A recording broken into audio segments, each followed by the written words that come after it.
Likely story by Leigh McMullan Abramson. 1. This novel that explores the complexities of family relationships, literary ambition, and personal growth. We follow the story of Isabelle Manning, daughter of renowned author Ward Manning and his wife Claire. 1a. Narrative alternates between two timelines, 1989 and 2017-2018.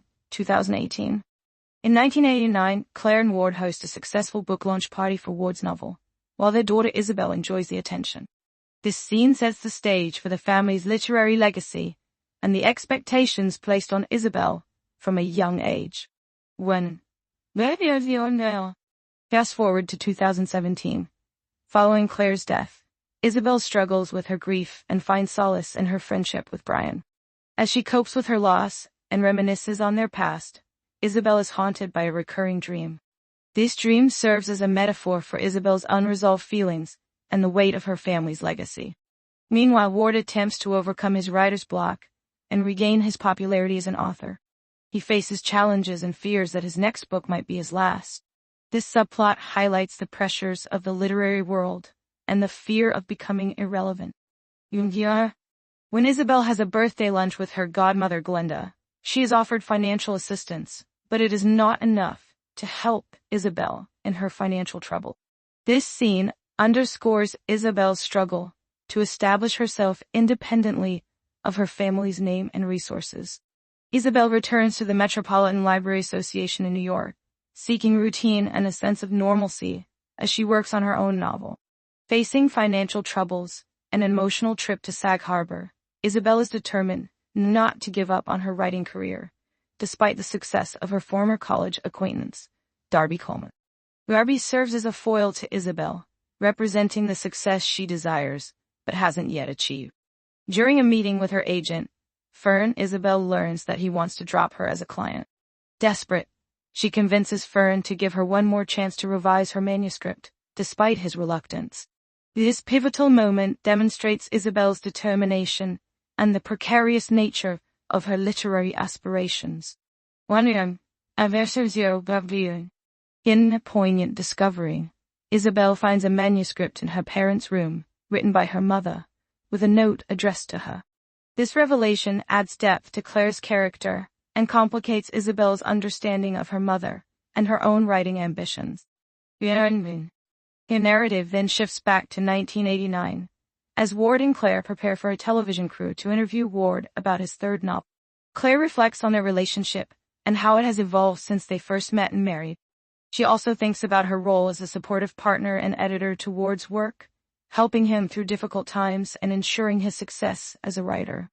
This flashback provides insight into the dynamics of Ward and Claire's relationship and the sacrifices Claire made for her husband's career. Returning to the present day, Isabelle hosts her own book party at the Metropolitan Library Association. Despite the presence of important literary figures, Isabelle faints during her speech, causing concern among the guests.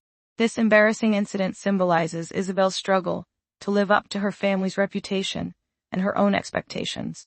As she recovers, she is comforted by her father, who provides lukewarm approval of her book, and Brian, who brings her food and a mysterious gift.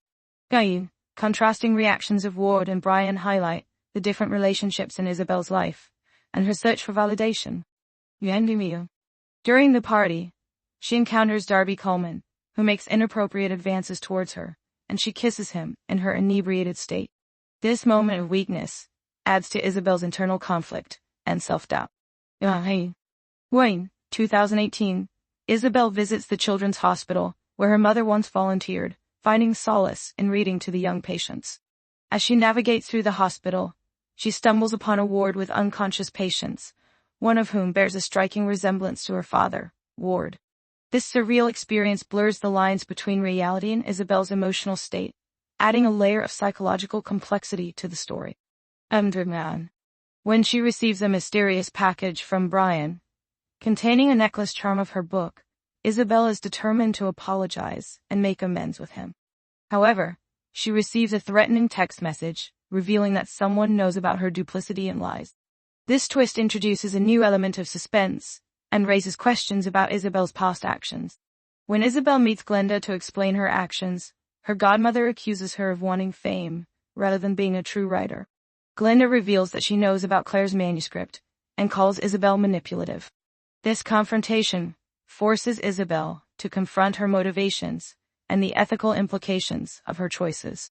When Daniel, Isabelle attends Brian's swearing-in ceremony as a U.S. attorney, where she learns that he is content with his achievements.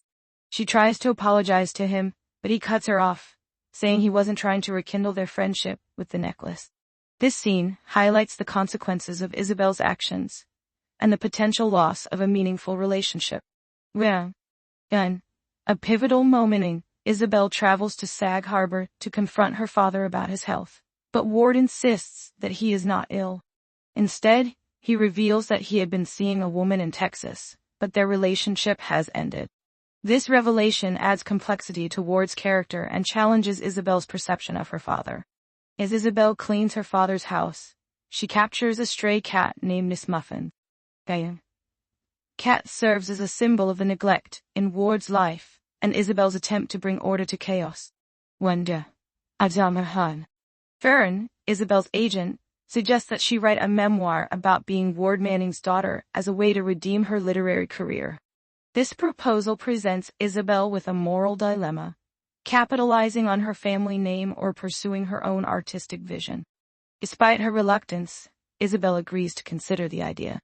In the story's climax, Isabelle decides not to take her father up on his offer to publish her first novel alongside his memoir, believing that she must continue to write and pursue her dreams independently. This decision marks a turning point in Isabelle's character development, showing her growth and determination to forge her own path. When the final scene, Isabelle takes a drive with Brian, enjoying the exhilaration of moving forward and embracing the unknown as she pushes down on the gas, feeling as if she could drive this way forever. This symbolic ending represents Isabelle's newfound freedom and her willingness to face an uncertain future on her own terms. Gone.